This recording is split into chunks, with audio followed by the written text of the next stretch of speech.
여러분, OECD가 대한민국에 대해서 섬뜩한 경고를 날리고 있습니다. 요즘 IMF에서도 부채 발작이 일어난다면서 점점 이야기를 좀 강화하고 있는 편인데, OECD도 지금 대한민국의 경제 활력 죽어간다고 이야기할 정도로 경고를 하고 있습니다. 제가 여러분들에게 설명을 드릴 때 경제는 세 가지만 봐라, 세 가지만 보면 경제가 좋은지 나쁜지 볼 수 있다, 이 말씀을 여러 번 드렸습니다. 세 가지가, 첫 번째가 성장률입니다. 두 번째가 일자리입니다. 세 번째가 국제기관들의 전망입니다. 이게 굉장히 중요하거든요. 성장률 안에는 소비, 투자, 수출까지 포함이 되어 있으니까 그 속에 보면 되고요. 성장률이 좋아지면 일자리가 더 늘어납니다. 일자리가. 그래서 일자리가 굉장히 중요한 요소고요. 여기에 미래 경제를 예측할 수 있는 게 국제기관들의 대한민국의 경제 전망이거든요. 그런데 요즘 국제기관들의 대한민국에 대한 경제 전망은 좋지 않다는 뜻이에요. 좋지 않다는 뜻이에요.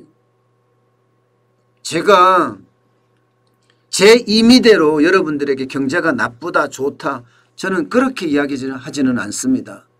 늘 지표를 가지고 또 데이터를 가지고 여러분들에게 설명을 하거든요. 그 데이터가 총합을 이렇게 집계를 해보면요. 총합을 집계한다긴 그렇네요. 다양한 데이터를 분석을 해보면요. 우리 경제의 어떤 미래가 점점 좀 어려워진다, 이런 얘기를 드릴 수밖에 없습니다. 남들 경제 좋아진다는데 왜 정환진이는 계속 경제가 위기 상황에 있나 이렇게 말을 하느냐 하시는 분들도 굉장히 많거든요. 그런데 오늘 그 생각을 좀 불식시켜 드릴까 합니다. 보세요. 대한민국 2021년 경제성장률 전망치입니다. 지금 대한민국은 IMF에서 3.6% 성장한다고 했어요. 3.6%. 올 1월 발표만 하더라도 3.1%인데 3.6%로 올렸어. 그러니까 기재부가 막 박수를 치면서 환영했습니다. IMF 최고, IMF 최고. IMF가 대한민국 경제를 엄청 좋게 보는 거야 하면서 말입니다. 정부가 그동안 3.2%를 보고 있었는데 3.2% 높다면서 난리를 쳤거든요. 그런데 IMF가 3.6%를 찍으니까 와우. 게다가 OECD도 3.3%까지 올렸어요. 한국은행 아직도 3%로 가지고 있는데, 그러니까 정부는 대체적인 기조가 3% 이상인데 국제기관에서 3%를 넘게 예측을 했습니다. 그러니까 박수를 치면서 환호한 거예요. 그런데 국제기관은 높였지만 말입니다. 0.5%포인트를 높였지만 이게 경제가 좋아질 거라는 사실은 공감을 하지만 다른 나라에 비해서는요, 대한민국이 떨어진다는 발표가 있어요. 이거는 정부가 이야기를 안 한 거예요. 이거는. 여러분 보세요. 대한민국 IMF에서 3.6% 성장률을 전망을 했습니다. 그런데 다른 나라들을 보면 야, 우리는 형편없다 이렇게 생각이 들 정도예요. 미국은 6.4%예요. 영국은 5.3%, 프랑스는 5.8%, 캐나다도 5%고요. 이탈리아도 4.2%입니다. 대한민국 성장 전망은 3.6%예요. 선진국의 평균이 5.1%인데 거기에 비하면 턱없이 낮죠. 턱없이 낮죠. 1.5%포인트나 낮습니다. 여기에 중국이 8.4%죠. 인도가 12.5%인데 인도가 12.5% 될런지 좀 더 두고 봐야 될 것 같아요. 어쨌든 지금 코로나가 워낙 생지옥이라고 이야기하니까 말입니다. 어쨌든 성장률 전망치를 전체 다 합쳤을 때는 세계 경제 성장률이 미국하고 버금갑니다. 미국. 그러면 세계 경제 전체 경제 성장률 전망치보다는 2.4%만큼 떨어진다고 이야기할 수 있어요. 2.4%만. 세계 경제 성장률 전망치는 6%거든요. 6%. 그러면 전체적으로 봐서도 그죠? 대한민국의 성장률 전망치가 그만큼 떨어진다는 거예요.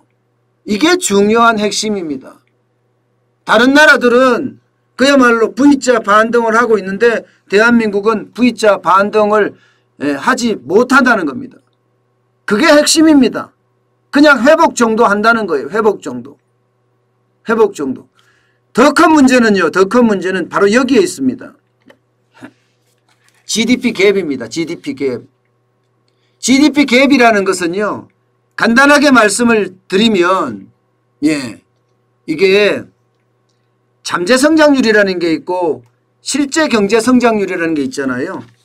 잠재 성장률은 대한민국 국민이 앞으로 얼마나 더 성장할 수 있느냐, 뭐 노동 요소나 자본 요소나 혹은 총 요소를 비교해서 산출하는 값이고요.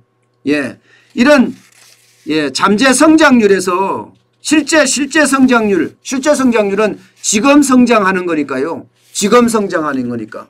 지금 성장하는 것을 빼면 GDP 갭이 나옵니다. GDP 갭이. 정확하게 말씀을 드리면 실제 경제 성장률에서 잠재 성장률을 뺍니다. 일반적으로 보면 잠재 성장률 전망치가 항상 높아요.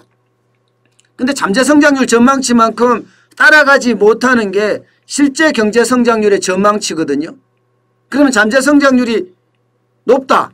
이것은요. 마이너스 수치가 높게 나타난다 이런 거예요. 마이너스 수치가 높게 나타난다는 것은 GDP 갭이 크다 이렇게 이야기할 수 있고요. GDP 갭이 크다 이야기는 호황으로 가고 있다 이런 이야기가 돼요. 호황으로 가고 있다. 경제가 좋아진다 이런 이야기가 됩니다. GDP 갭이 크면. 그런데 2020년 작년에는 마이너스 3.6%였습니다. 잠재 성장률은 높은데 실제 경제 성장률은 낮아졌다.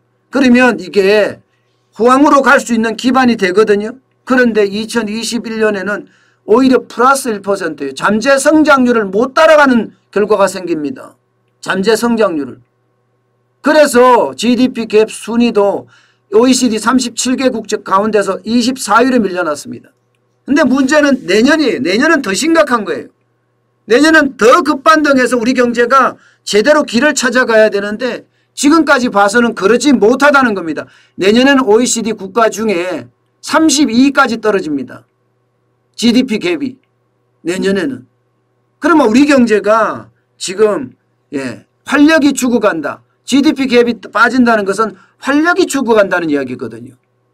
활력이 죽어간다는 이야기 자체가 어쩌면 우리 경제에는 지금 굉장한 충격이 와 있다. 재난지원금을 엄청 많이 뿌렸습니다. 1차, 2차, 3차, 4차까지 뿌렸어요. 뿌렸는데 그 효과는 반짝 효과에 그쳤고 경제의 어떤 침투는 경제 성장의 침투는 되지 않았다. 그 돈이 스며들어서 말입니다. 바닥 경제를 좋게 하고 성장률 기반을 단단히 해야 되는데 잠재 성장률 기반조차도 단단히 못했다 이런 얘기예요. 그러면 실제 경제 성장률 기반도 제대로 못했다는 이야기가 됩니다. 그만큼 GDP 갭이라는 건 지금 어쩌면 우리 경제에 지금 충격으로 다가오는 겁니다.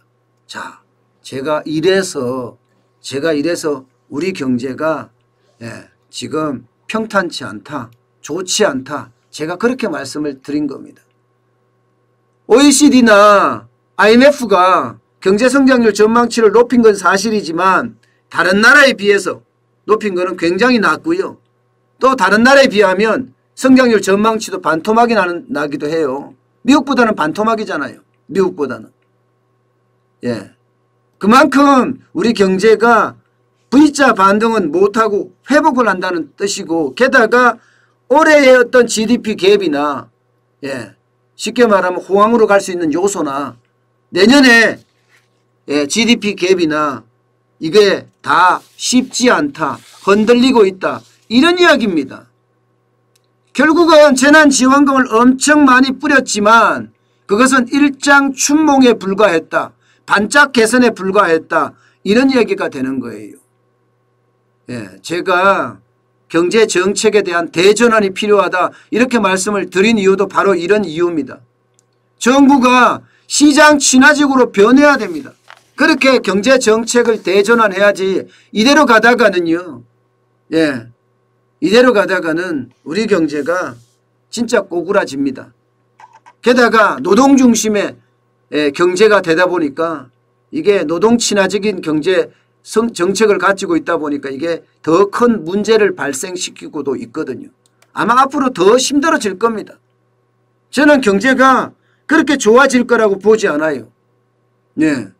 여기에다가 지금 경제 관련된 옥죄는 법안들, 기업 규제 법안들 엄청나게 넘치고 있거든요. 여기에 더불어민주당이 지금 하는 사회주의 법안들, 그런 법안들이 결국은 경제의 발목을 잡을 겁니다. 저는 그런 것들이 결국은요, 우리 경제에 치명타를 가할 거다, 이렇게 생각을 하는 겁니다. 여러분, 생각했던 것보다가 경제가 그렇게 좋아지지는 않습니다. 제가 경제가 좋아진다면 여러분들에게 지표로 좋아진다고 말씀을 드릴 거예요. 그것도 구입자 반등이 일어날 때 말입니다. 그런 날이 제발 왔으면 좋겠습니다.